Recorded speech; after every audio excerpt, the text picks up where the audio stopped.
السلام علیکم ویورز، امید آپ سب لوگ خیریت سے ہوں گے۔ آج کی ویڈیو میں ہم آپ کو یوکے کی 19 سالہ ایلینور ولیمز نامی انگریز لڑکی کی دل دہلا دینے والی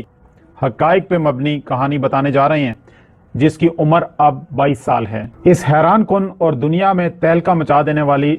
سچی کہانی کی شروعات ہوتی ہے آج سے تقریباً 3 سال پہلے۔ اس حیران کن واقعے کی وجہ سے کئی فیملیز باشمول برٹش پاکستانی اور وہاں کے لوکل برٹش نیشنلز فیملیز تھیں، وہ متاثر ہوئیں، یہاں تک کہ اس دل دہلا دینے والے واقعہ کے ایک مین وکٹم برٹش پاکستانی رمضان کو اپنا شہر چھوڑ کر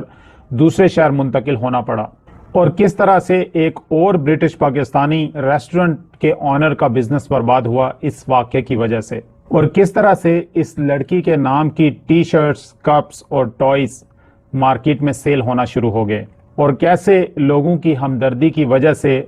22,000 پاؤنڈ اس لڑکی نے اکٹھا کر لیا۔ ان سب سوالات کے جوابات اس ویڈیو میں، لیکن اس سے پہلے چینل کو سبسکرائب کرنا، ویڈیو کو لائک اینڈ شیئر کرنا نہ بھولیے گا۔ اصل میں ہوا یہ کہ ایلینور ولیمز جو کہ آج 22 سال کی ہے، اس نے آج سے 3 سال پہلے جب اس کی عمر 19 سال کی تھی، اس نے کچھ لوگوں کو نامزد کر کے ان لوگوں پہ کورٹ میں کیس کیا اور ان پہ الزامات لگائے۔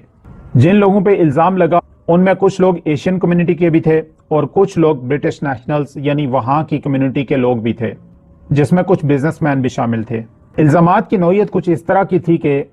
اس لڑکی نے ان لوگوں پہ الزامات کچھ اس طرح سے لگائے کہ ان لوگوں نے مجھے خراب کیا، میرے ساتھ زیادتی کی، ڈرگز میں انوالو کیا، مجھے غلط کام کرنے پہ مجبور کیا، یہ بھی کہا کہ مجھے مارتے بھی رہے، ٹارچر کیا اور آگے لوگوں کو بیچ دیا۔ اس طرح کے کافی سارے الزامات اس نے وکٹمز کے اوپر لگائے۔ اس میں کچھ الزامات ایسے بھی ہیں جن کا ذکر ویڈیو میں ایگزیکٹلی کیا نہیں جا سکتا۔ فار ایگزامپل اس نے کہا میرے جسم کے کس کس حصے کو کاٹنے کی کوشش کی گئی وغیرہ وغیرہ۔ آگے جا کر اس نے یہ الزامات بھی لگائے کہ مجھے دنیا بھر میں بیچنے کی کوشش بھی کی گئی۔ ان سب وکٹمز میں سے ایک پاکستانی شخص رمضان نامی اس ساری سٹوری کا سب سے زیادہ متاثر ہونے والا وکٹم تھا۔ رمضان اور اس کے لائرز کو جب ڈیتھ کے تھریٹس ملے تو انہیں وہ شہر چھوڑ کر دوسرے شہر منتقل ہونا پڑا۔ اس لڑکی کے الزامات کی وجہ سے ایک ریسٹورنٹ کے آنر نے یہ بتایا کہ اس کا بزنس اس واقعے کے بعد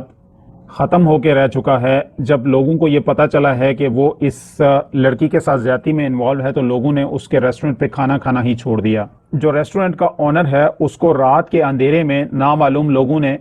مارا اور اس کے اوپر الکوہل پھینکی۔ لیکن یہاں حیران کن بات یہ تھی کہ اس لڑکی کی باڈی پر مختلف تشدد کے نشانات اور زخم پائے گئے، جس کو پولیس دیکھ کے حیران رہ گئی۔ اس کے بعد اس لڑکی کی طرف سے ایک پوسٹ سوشل میڈیا پہ ڈال دی گئی جس میں لڑکی نے اپنے بارے میں ایکسپلین کیا، یہ بتایا کہ مجھے کڈنیپ کیا گیا اور ایک جگہ بھیجا گیا جہاں میرے ساتھ زیادتی ہوئی اور پھر مجھے بری طرح مارا گیا کیونکہ مجھ پر پارٹیز نہ اٹینڈ کرنے کا قرضہ تھا۔ اور اس نے ساتھ میں ایسی ایسی پکچرز ڈال دی جس میں اس کی ایک آنکھ بری طرح سے زخمی تھی اور اس کے بازوں کے اوپر اور باڈی کے دوسرے حصوں کے اوپر ٹارچر کے نشانات تھے، جس کو دیکھ کے لوگ بڑے طیش میں آئے اور سوشل میڈیا نے اس کیس کو نوٹس میں لیا اور پوری دنیا میں تہلکہ مچ گیا۔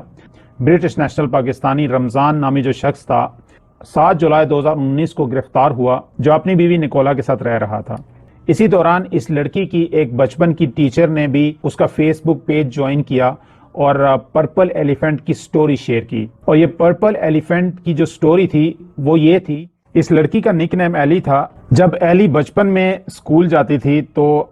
اس کی ٹیچر نے ایک دن ایلی سے کہا کہ اپنا یہ نیکلس اتار دو کیونکہ یہ سکول میں الاؤڈ نہیں ہے۔ اس نے وہ نیکلس نہیں اتارا۔ جب یہ پرپل نیکلس کی پوسٹ ٹیچر کی طرف سے اس کے پیج پہ شیئر کی گئی، یہاں سے یہ پرپل ایلیفنٹ نیکلس بہت فیمس ہوا لوگوں کے بیچ میں، اور اس کی پکچرز کپس پہ، ہوڈیز پہ، ٹی شرٹس پہ اور بریسلٹس پہ مارکیٹ میں سیل ہونا شروع ہو گئی۔ لوگوں نے اسے بائی کرنا شروع کر لیا۔ اس واقعے کی وجہ سے یہ کمپین اور بھی طول پکڑ گئی۔ رمضان کے لیے یہ آسان نہیں تھا کیونکہ یہ ایک سوشل میڈیا ٹرائل بن چکا تھا۔ اس کے گھر کے سامنے لوگ احتجاج کے لیے پہنچ کے گھر کے باہر نعرے لگانا شروع ہو گئے اور کھڑکیاں تک توڑ دیں، اور کورٹس نے اس کیس میں وہاں کے کافی اور لوگوں کو بھی سزا سنا دی۔ سوشل میڈیا کی ہمدردی اتنی ہو گئی اس لڑکی کے ساتھ کہ اس کی پوسٹ کی وجہ سے لوگوں نے فائنینشلی اس کو ہیلپ آؤٹ کرنا شروع کر دیا، فائنینشلی اس کو مدد کرنا شروع کر دیا، اور اس طرح اس کے پاس تقریباً 22,000 پاؤنڈز اکٹھے ہو گئے۔ اب یہاں پہ حیران کن بات یہ ہے کہانی نے ایک نیا رخ کیسے لیا۔ ایلینور نے اپنی طرف سے کچھ اور لڑکیوں کو بھی نامزد کیا ہوا تھا جو کیس کی وکٹمز تھیں، پر جب ان لڑکیوں کو کورٹ نے سمن کیا تو انہوں نے ایک ایک کر کے انکار کر دیا ان سارے الزامات سے انکار کر دیا کہ ہم اس میں انوالو نہیں ہیں، ہم نے اس کے ساتھ کچھ نہیں کیا۔ سوشل میڈیا پہ یہ بھی کہا گیا کہ ایک خاتون آئی اور اس نے آ کر یہ بتایا کہ یہ سب لوگ ایک بہت بڑے گینگ کا حصہ ہیں اور اس طرح کی ایکٹیویٹیز میں ملوث ہیں۔ اس سب کے بعد ساری کہانی کھلنے لگی اور تقریباً 2.5 سال کے بعد انویسٹیگیشن ایجنسیز نے یہ پتہ لگایا کہ دال میں کچھ کالا ہے۔ انویسٹیگیشن ایجنسیز جب اس کے پیچھے پڑیں تو انہیں انفارمیشن ملنا شروع ہو گئی۔ جب کورٹ نے اس لڑکی کو سمن کیا اور پوچھا مثال کے طور پہ کہ اس دن آپ کہاں تھی،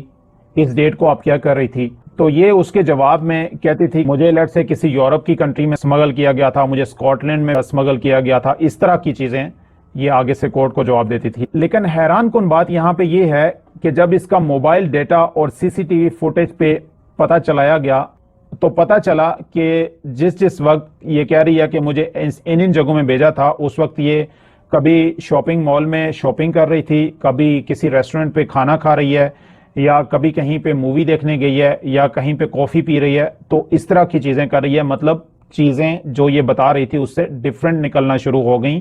اس کی انویسٹیگیشن کے دوران۔ اس دوران میں ڈیٹیکٹیوز نے یہ بھی پتہ لگا لیا کہ اس نے اپنے جسم پہ ایک ہتھوڑی خریدی، ایک ہیمر خریدی، اور اس ہیمر کے ساتھ نشانات بنائے، زخمی کیا اپنے آپ کو، خود کو تکلیف میں ڈالا۔ اس کی ایک پرچیز سلپ بھی سامنے آئی جس میں اس نے اور چیزوں کے ساتھ ساتھ وہاں کے ایک مشہور شاپنگ مال میں سے ایک ہتھوڑی خریدی، ایک ہیمر خریدی، اور اس ہیمر کے ساتھ اس نے اپنے آپ کو زخمی کیا۔ اس لڑکی کو انٹرنیٹ کے اوپر جو فیس بک کے اوپر جو فیم ملا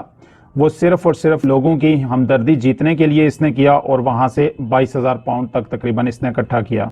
3 سال تک یہ لڑکی جھوٹ پر جھوٹ بولتی رہی اور ملک کی عدالتوں، پولیس اور انویسٹیگیشن اتھارٹیز کو بے وقوف بناتی رہی، اور اپنے اس عمل سے پورے یو کے کی ایشین کمیونٹی کے ساتھ ساتھ وہاں کی لوکل کمیونٹی کے لوگوں کو بھی اس نے بدنام کیا۔ اس لڑکی نے ایسے الزامات لگائے کہ جن کو سن کر ایک عام آدمی یہ سمجھتا ہے کہ یہ ایک سائیکوپیتھ ہے، اور آخر میں پتہ یہ چلا کہ اس لڑکی نے ایک انگلش مووی کو سامنے رکھ کر ہو بہو وہی حرکتیں کی، اور پیسہ بنانے کے لیے اس ساری مووی کے رول کو اپنی پریکٹیکل لائف میں اپنا کر ایک ڈرامہ کھڑا کیا۔ ایک ایک کر کے جب اس کے جھوٹ سامنے آنے لگے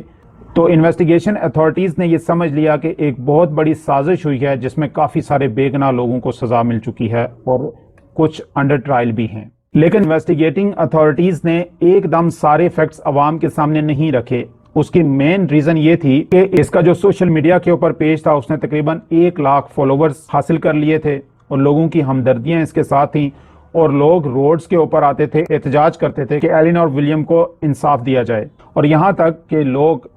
اس کے پیج پہ اپنے ایکسپیرینسز بھی شیئر کرنا شروع ہو گئے۔ تو ناظرین، اس سچے واقعہ سے ہمیں یہ سبق ملتا ہے کہ ہمیں اپنے بچوں کی ایکٹیویٹیز کے اوپر نظر رکھنی چاہیے، اور یہ میک شور کرنا چاہیے ان کی ایکٹیویٹیز ٹھیک ہیں یا نہیں ہیں۔ اسی طرح کی انفارمیٹیو اور انٹرسٹنگ ویڈیوز کے لیے ہمارے چینل کو سبسکرائب کر لیجیے گا، بیل آئکن پہ کلک کر لیجیے گا، اور اگر ویڈیو اچھی لگے تو اسے لائک اینڈ شیئر کرنا نہ بھولیے گا۔ نیکسٹ ویڈیو تک اپنا بہت سارا خیال رکھیے گا۔ Thank you.